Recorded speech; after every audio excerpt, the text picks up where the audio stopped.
خۆشەویستان وەسیەت و ئەحکامەکانی وەسیەت بابەتێکی زۆر گرنگە. لە 2017 وەکو وتم وتارێکم لەسەر ئەمە داوە. پێویستە موسڵمان ئاگاداری بێت چەند ئاەتێکی پیرۆزی قورئان لەسەر وەسیەت و ئەحکامەکانی وەسیەت هاتووە. بۆیە لەبەر گرنگی ئەم بابەتە و زانینی ئەحکامەکانی ویستم لە خزمەت ئێوەدا جارێکی تر ئەم بابەتە باز بکەمەوە ئەوەی کە پێویست بێت. خوای تەعالا لە قورئانی پیرۆزا دەفەرمێ وەذەکر فإن الذکرى تنفع المؤمنین. بیریان خەوە ئەی محەممەد، چونکە بیرخستنەوە بۆ ئیماندار سوودی هەیە. هەر ئەوەی کە بیستوودە جاری تر دەیە پێت بوترێتەوە. خوای تەعالا لە چەند ئاەتێکی قورئانی پیرۆزە ئاماژەی بە وەسیەت کردووە و زانایانمان دەفەرمون لە ڕاستی خەمخۆری مرۆڤێک بۆ دوای مردنی ئەوەیە لە پێش مردنی مشوری دوای مردنەکەی خۆی بخوات، ئیش و کارێک بکات بۆ دوای مردنی خۆشی. بەڵام کە هیچ گوێی بە دوای مردنی نەدا و وەسیەت لە لای ئەو شتێکی زۆر بێبایەخ بوو، بێسوود بوو، نیشانەی ئەوەیە خەمی دوای مردنی نییە، سڵی لێ ناکاتەوە. دیارە ئەمینە لە خۆی کە لە دوای مردن پێویستی بە هیچ خێرێکی تر نییە بۆی بێت. پەنا بەخوا. خوای تەعالا لە قورئانی پیرۆزا دەفەرمێ كتب عليكم إذا حضر أحدكم الموت إن ترك خيرا الوصية للوالدين والأقربين بالمعروف حقا على المتقين. كتب عليكم زانان دەفەرمون ئەم ئاەتە پێش ئەوەی میرات بێت ئەم ئاەتە دابەزی وەکوتیبە یعنی فریضە، واجب بوو، فەرز بوو لەسەر موسڵمانان کە وەسیەت بکەن. بەڵام دوای ئەوەی کە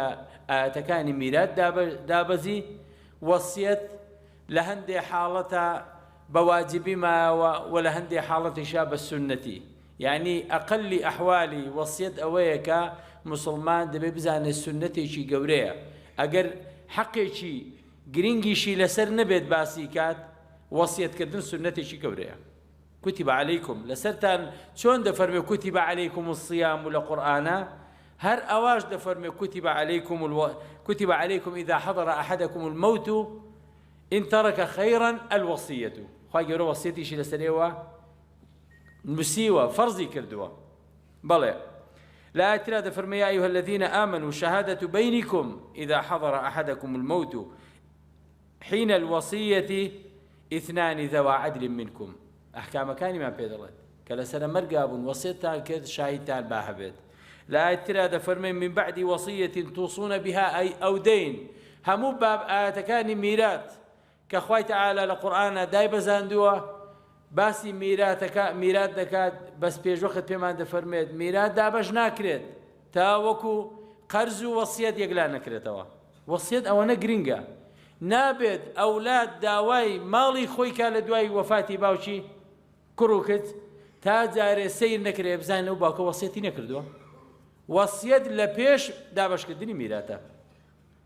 بەڵام لە پێش قەرزەکانی نییە. بەڵام لە قورئانی پیرۆزە لە پێش قەرزیش ناوی هاتووە. دەفەرمێن من بعدی وەصیەتین تووصونە بها ئەو دەین.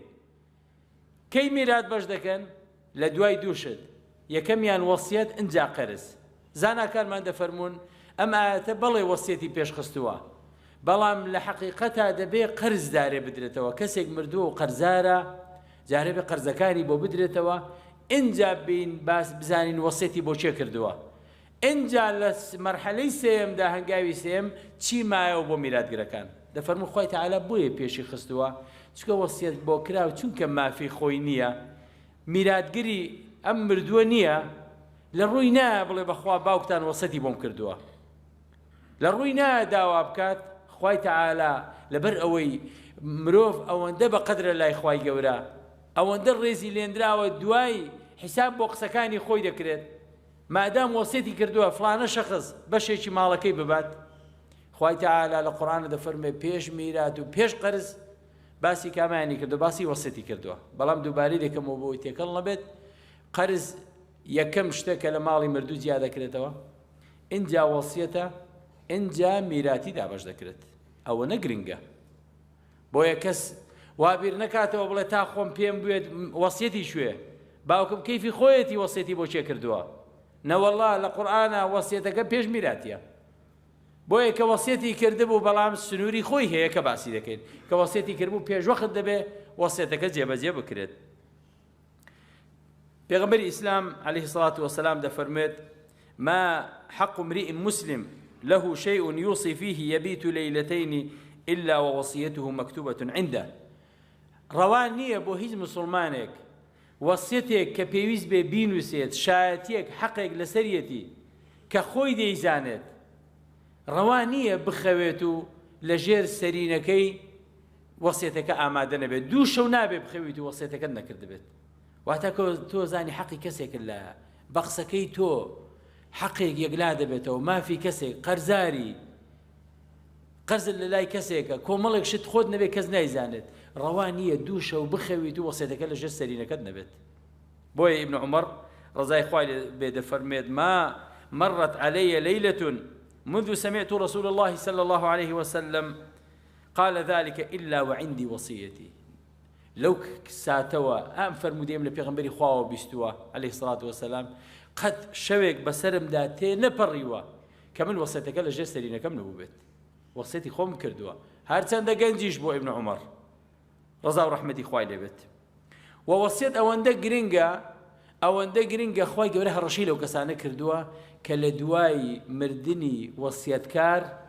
دسكاري دكان يهندي إشارنوا تفرميت فمن بدله بعدما سمعه فإنما إثمه على الذين يبدلونه إن الله سميع عليم. هركسك تبديلي بكات بيقورد بشار دنوا بدسكاري كردن بقوريني بنكولي كردني بشاياتي ندان أو تاوانا شي زور قوري كردو خواي قبرش سميع عليم آقايلا هموشتيكو وهموشتي شيش دبيستت. زانان دفرمون وصية دو جورا وصيتك هي واجبة وصيتك هي سنته. وصية واجبك بريتين لواني بما له وما عليه من الحقوق التي ليس فيها إثباتات لئلا يضيع. بريتين لو شتانيك أجر خويني نسيت همو أو شتانيك أجر أو كس خويني نسيت ولا سوى رقيق ويا خلشي لأنك هذا شاهد كزنا يزاند هيك لبارو نازاند من بارم هي لواني معلوم من الله كم نيزاند أجر نيلم سبيني كزنا زاني هيك شيء أجر نينوسم كزنا زاني من قرزاري سم كواتب بتاوان و أتيتا جير خاكو خواي جورج محاسبة للسريركات بويا همو أوشتاني كهيز بلقي يجنيه إلا وصيتك أنا به واجبة لو كاتدا أم وصيتانا بنوسرين وكو ودائع هرب اشتيك للاتا أمانتك للاي كسيك مسلمانك خشكت براد كسي شيتر أمانتي قسل للا قسا أمانة حقيقة بداخة وهي بقسكي أو لوانية دوب مالي جورج يشاء كوتاي بيت دلا والله منا يلب دبا خوا خالد دبرسته ولا سروا تو دوب مالا دوایتۆ هەر کێشە و شەڕ و کوشتار و خراپە و ماف خواردنێک زوڵم و ستەمێک ڕوو بدات تۆ لە لای تۆ بەقسەکەی تۆ حەل دەبوو شارتەوە و نەتکردە وەسیەت وەڵاهی لەسەر هەمووی گوناحباری تو خوا لێ دەبرسێتەوە. بۆیە هەر ئەمانەتێکی لەلاتە جا ئەمانەتی مادی بێ یاخود ئەمانەتی معنەوی بێت هەر قەرزێک کە لەلاتە قەرزی مسڵمانان خەڵکی لەلاتە ئێستاش بۆ نادرێتەوە ڕەوانیە بڵێ وەڵا با دوایی بۆم بدەنەوە بەڵام ئاگادار بە توانای نییە بیدەیتەوە بەڵام بینووسە قەرزەکە بنووسە. وەسێمیان لەوانەی کە واجبە حقوق هەر مافێکی کەسێکت لەلایە مافی خەڵکت لەلایە شایەتیەکت لەلایە دەفەرمونە ئەوانە هەمووی بریتین لەو شتانەی کە پێویستە واجبە یان کەفارەتێک کە لەلاتە ئینسانی وایە کەفارەتی سوێندی لەلایە کەفارەتی ڕیهاری لەلایە کۆمەڵی کەفارەتی لەلایە کە بە پارە بە خواردن حل دەبێت کەفارەتەکەی لەسەری لایەسێ بینووسە گەر خۆشت ئێستا نیتە کەفارەتی ئەو سوێندەم لەلایە نەمداوە بۆی دوای خۆت ئەم حەقانە لەسەرت نەمێنێ. وصية سنة كان بريتين بأن يوصي بشيء من ماله يصرف في سبيل الله من البر والإحسان ليصل إليه ثوابه بعد وفاته. وصيتي دوم بريتين لوصية كردني خود بو دواي مردنت بشر لما لكت بو بكري با صدقي جارية خير وخيرات وصيت بقى خواهي قبل ريزي لناوي أي مسلمان ريزي لناوي كا ئەگەر ئەم ئەولاد و مناڵ و زوڕێتی تۆ 50-60-70 ساڵ خزمەتیان دەکەیت ئەوەیان بەدڵ نەبێت و قەدری ماندوو بوون و جهتی تۆ نەزانن ئەی بە ساڵاچوو بەخوا ئەگەر نەک وەسیەتیان بۆ هیچ لە وەسیەت نەکەیت و دزیشیان بۆ بکەی باوەڕێم قەناعەتی هەر بە تۆی دەڵم باوکمان زۆر عاقڵ نەبوو نەیزانی چۆن کەسابەت بکە ئەو پارەی ئەو کە لەلای ئێمە با ئیشی باشترمان پێکرد بۆیە خوای تەعالی ڕێزی لە تۆ ناوە لە حەدیثی قودسیدا پێغەمبەر صلی الله علیه وسلم دەفەرمێ خوای تەعالی فەرموویەتی يا ابن آدم جعلت لك نصيبا من مالك حيث أخذت كظمك لأطهرك به أي بني آدم أي بندكي من رێزم لە تۆ ناوە بەوەی کە بتوانی لەسەر مەرگا وەسیەت بکەی بۆی دوای مردنیشت ئەم کارانەی کە پێویست بوو بیکەی دوای مردن خێر و خێراتەکەت بۆ بێت بەشێکی ماڵەکەت بکە بیکە وەسیەت بۆ خێرێکی نەبڕاو بۆ خۆت بمێنێتەوە بۆ دوای مردنت مەڵێ مناڵەکانم پێویستیان پێێتی خوا ڕێزی لە تۆ ناوە دەفەرمێ با تەمەنت درێژ بێ دوای مردنیش دەفتەری کردەوەکانت دانەخرێت پێغەمبەر صلی الله علیه وسلم دەفەرمێ إذا مات ابن آدم انقطع عمله ئەگە بەنی ئادەم وفاتی کرد کردەوەکانی هەمووی دەفتەری کردەوەکانی دادەخرێ ئیلا سێشت نەبێت یەک لەوانە سەدەقەی جاریە هەر کارێکی خێر کە لە دوای تۆش بەردەوام بێت تۆ سەبەبی تو بەردەوامە ئەو علم ينتفع به علمێک کە خەڵک سوودی لێ ببینێت ئەو ولد صالح يدعو له يا مناڵێکی صالح کە دوعات بۆ بکات والحديث تريش هذا فرمي إن الله تصدق عليكم بثلث أموالكم خوي تعالى ريزي لإيوة ناوة ريزو حرمتي لإيوة ناوة بزي بإيوة داهاتو بويك الريقي بيدان أي مروف سيشي مالكت ما فتيه بيكي توسيط با ميراد قرأكاني شد رغازي نبن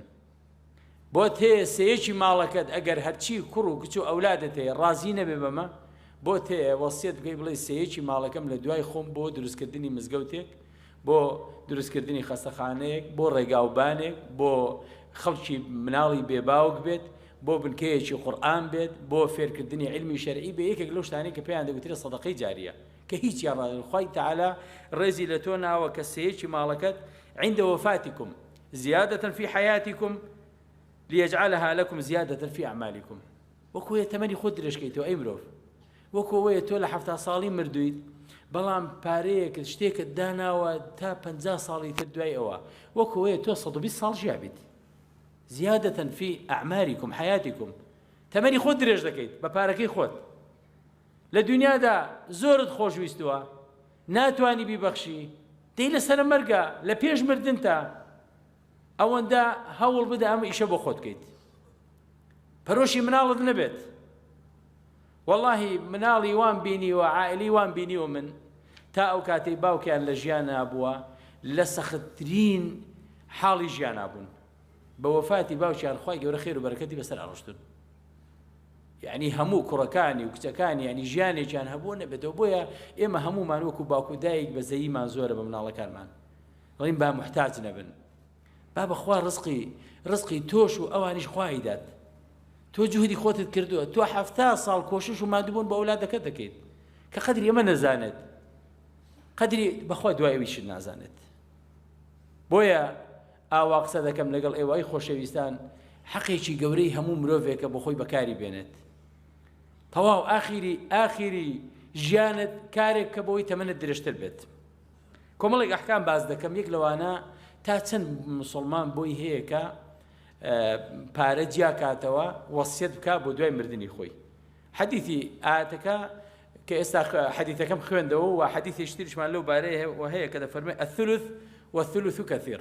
مرۆڤ بۆی هەیە سێیەکی ماڵەکەی جیا کاتەوە هەرچی ماڵی هەتا دەتوانی وەسیەت بکەی سێیەکی بۆ هیچ یەکێک لە میراتگرەکانت نەبێت بۆ کەسێکی خارجی بێت زۆر ئاساییە حتا وەسیەت دروستە هەر بۆ فی سەبیل الله نابڵێ کە ئیلا بۆ مزگەوت بێت ڕەفیقێکی باشت هەیە ڕەفیقێکت هەیە خۆشت دەوێت وەسیەت دەکەم بۆ دوای مردنم مەثەلەن دەیەکی ماڵەکەم بۆ ئەو ڕەفیقم بێت هیچ کوڕ و کچێک بۆی نییە نکۆڵی لە مۆزوع بکات لە ڕووی شەرعەوە مافی خۆیەتی کە ئەم کارە بکات بۆ هەر کەسێک جاکە ڕەفیقێک باز دەکەم کەواتە گەر خزمێک تۆ جیاکەیتەوە و وەسیەتی بۆ بکەی ئەو پەڕی شەرعیە و هیچ کێشەیەکرد نییە ئەی موسڵمان سەیەک بەڵام پێغەمبەر صلی الله علیه و سلم فەرموویەتی سەیەک زۆریشە بۆیە زانایان دەفەرموون مادام فەرموویەتی سەیەک تا سەیەک بۆ تەیە بەڵام سەیەک زۆرە دەکرێ بیکەیتە چواریەک دەکرێ بیکەیتە پێنجێک ئاساییە بۆ تۆ هەمویان لە سەیەکەوە جایزە بەڵام چکە چواریەکیش بێ باشتر و پێی زروفی خۆت لەگەڵ ماڵ و مناڵەکەت وەسیەت بۆ شتێ دەکرێت بۆ هەموو کەسێک دەگرێت جگە لە میراتگر وەسیەت بۆ هەموو کەسێک جایزە بیکەیت ئللا بۆ میراتگرەکانت نابێت مثلەن کوڕێک ناتوانێت وەسیەت بۆ دایک و باوکی بکات بڵێ کە مردم نیوەی ماڵەکەم بۆ باوکم بێت بۆ دایکم بێت ناتوانێت بۆ مناڵەکانی خۆی بیکات بڵێ بۆ ئەم کوڕانم بیان بۆ کچانم بێت هەر کەسێک پێی بگوترێ میراتگر ئەوە ناکرێ وەسیەتی لە شەرعا بۆ بکەیت چونکە پێغەمبەر صلی الله علیه و سلم فەرموویەتی لا وەصیەتە لیوارث وەسیەت بۆ میراتگر نابێت بۆیە ناکرێ وەسیەت بۆ کوڕ و کچ بکەیت بەڵام دەکرێت بۆ کەسێک بکەیت کە ئێستا وەسیەت ناگرێت مثلەن باوکێک وەسیەت بۆ کوڕەزاکەی خۆی دەکات کوڕەکەیشی موجودە بۆ کوڕەزاکەی خۆی دەکات کە کوڕەکەی موجودە لەبەرەوەی کوڕەکەی خۆی موجودە کوڕەزاکەی میرات ناگرێت ئەمە لە شەرعا پێی دەگوترێ مەحجوبە مەحجوب واتە ڕێی لێ گیراوە بەهۆی نزیکترەوە دەکرێت کەسێک وەسیەت بکات بۆ ئەوە کوڕەکەی خۆی پێویست ناکە وەسیەتی بە هیچ شێوەیەکی بۆ ناکەیت میراتگرە خۆی بەشی بۆ دیاری کراوە بەڵام بۆ ئەوانەی کە میرات ناگرن مەثەلەن بۆ کوڕی کچت کچی کچت دەتوانی یان کوڕی کوڕت هەموو ئەوانە دەتوانی بۆ خاڵت بۆ پورت هەموو ئەوانە دەتوانی تۆ وەسیەتیان بۆ بکەیت بەڵام ئەگەر هاتوو زروفێک هاتە پێشەوە مەسەلەن بۆ کوڕی کوڕت وەسیەتت کردووە کوڕەکەی خۆشت موجودە ئەم وەسیەتە ئیشی پێکرێ بەڵام پێش مردنی ئەم باوکە باپیرەیە کوڕەکەی خۆی مرد کە کوڕەکەی خۆی مرد کوڕەزاکە دەبێتە میراتگر ئەو کاتە بە میرات بەش دەگرێت وەسیەتەکە هەڵدەڕۆشێتەوە بۆ چونکە ئێستا بوو بە میراتگر وەسیەت ئیلا بۆ چێیە بۆ غەیری میراتگرە واتە کە کوڕ و کوڕی کوڕ موجود بوو کوڕەکە بە میرات دەیگرێ کوڕی کوڕەکە بە وەسیەت دەیگرێت دەکرێت بۆی بکەیت ئەم کێشانە زۆر جار کێشەی زۆر گەورەی لێکەوتێتەوە و ئەسەفێکی زۆر خەڵکەکە بینیوێتی و هیچ حەلیشی نەبووە مەثەلەن باوکێک باپیرەیەک لە لای کۆمەڵێک نەوەکانی خۆی گیرساوەتەوە کوڕەکانی خۆی خزمەتی ناکەن کچەکانی خزمەتی ناکەن بەڵام نەوەکانی خزمەتی دەکەن کە باوکیان مردووە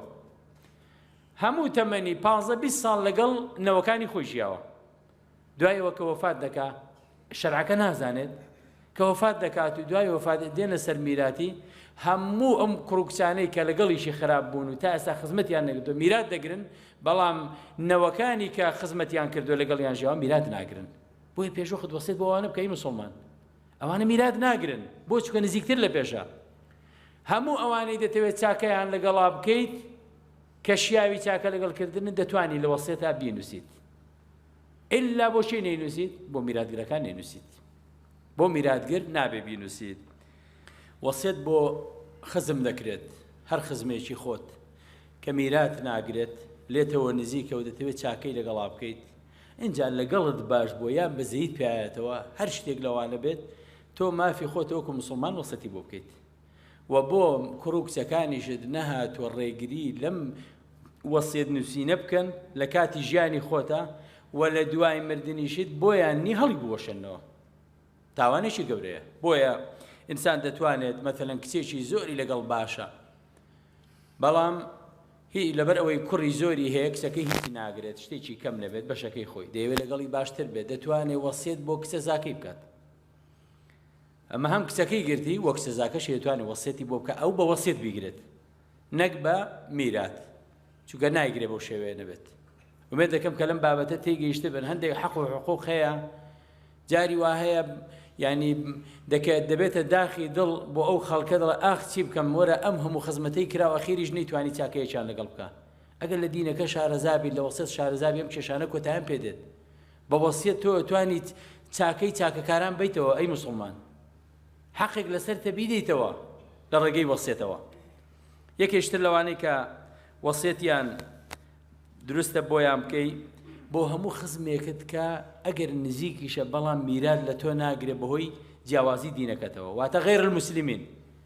مسلمان نییە پێغەمبەر صلی الله علیه و سلم دەفەرمێ یەک لەو ڕێگرانەی کە لا يرث المؤمن الكافر ولا الكافر المؤمنة نمسلمان ميران لكافر دقرين كافر لمسلمان دقرت باوكو كوري كالسر دو ديني جواز بون درستا كوركا وصيت بكا باوشي ميراتي لنا قرت لبرو الدين جوازا درستا وصيت بو باوكي شي كافري بكات بڵێ کە مردم ئەوەنە ماڵم بۆ فڵانە بۆ باوکم بێت هەر یەکێکیان لەوانە عومەر ڕزای خوای لێ بێت برایەکی هەبوو کە موشریک بوو جلوبەرجی بۆ دەکرد جلوبەرێک هەرچەندە کافریش بوو و هەروەها سەفیە کە خێزانی پێغەمبەر بوو صلی الله علیه وسلم وەسیەتی کرد کە برایەکی جوولەکەی هەیە وەسیەتی بۆ کرد کە بەشێک لە ماڵەکەی دوای مردنی بۆ ئەو بێت کەواتە جائیزە بە وەسیەت بۆ ئەوە هەموو ئەوانەی بە میرات بەشی تۆ ناگرن ماڵی تۆیان بۆ نابێت بە وەسیەت بۆیان دەبێت یەکێشتر لە ئەو شوێنانەی کە دەبێت تۆ وەسیەتی بۆ بکە ئەی موسڵمان لئەداء الواجبات الشرعية وەسیەت بکە بۆ دوای مردنت کە ئەی موسڵمانان ئەی کوڕەکانم کچەکانم وەسیەت بێ بەشێکی ماڵەکەم بۆ جیا بکەنەوە هەموو ساڵی حەجم بۆ بکەن هەموو ساڵی عومرم بۆ بکەن هەموو ساڵی قوربانیم بۆ بکەن خێرم بۆ بکەن وەسیەت بۆ ئەوانەش دەبێت بەڵێ ئەگەر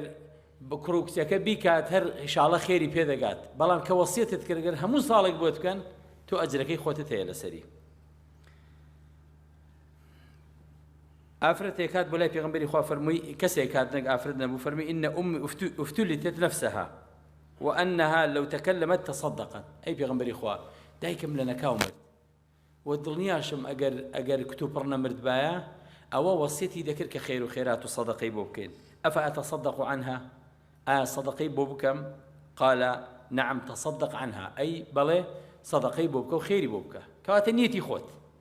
نيت النبو بخير وصدقة بوبكن ودواي مرد بوبك سودة شوي لنا بني مسلمان بيا يشتري شهاد ولاي بيغمبري خوا فرمي إن أبي مات ولم يوصي باوكم وفاتي كردو وصيتي شينا كردو فهل يكفر عنه أن أتصدق عنه درستا كصدقي بوبكم لبري أو زانم ديكر أجر بيراجيش تبا فرمي بلي تواني بوبكي يكشتر الأحكام كاني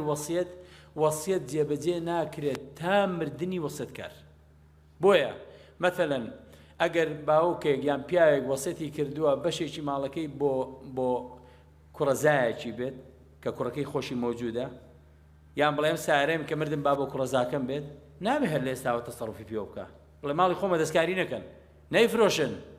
أما يخوما بومني دي أنا وبدوي مردن وصية جيبجي ناكرة تام إنساني كوصيتي كردوا لجيانا بيت دواي أوا بويا داكريت وصيتي كردوا بلام تامردن مشتي كوصيتي بو كردوا هر نما بيت بويا يكك الأحكام كاني تري أويا أجر وصيتي شتيشي دياري كرا وكرا بلام تامردني اشتكنما وصيتك كوتاي بيده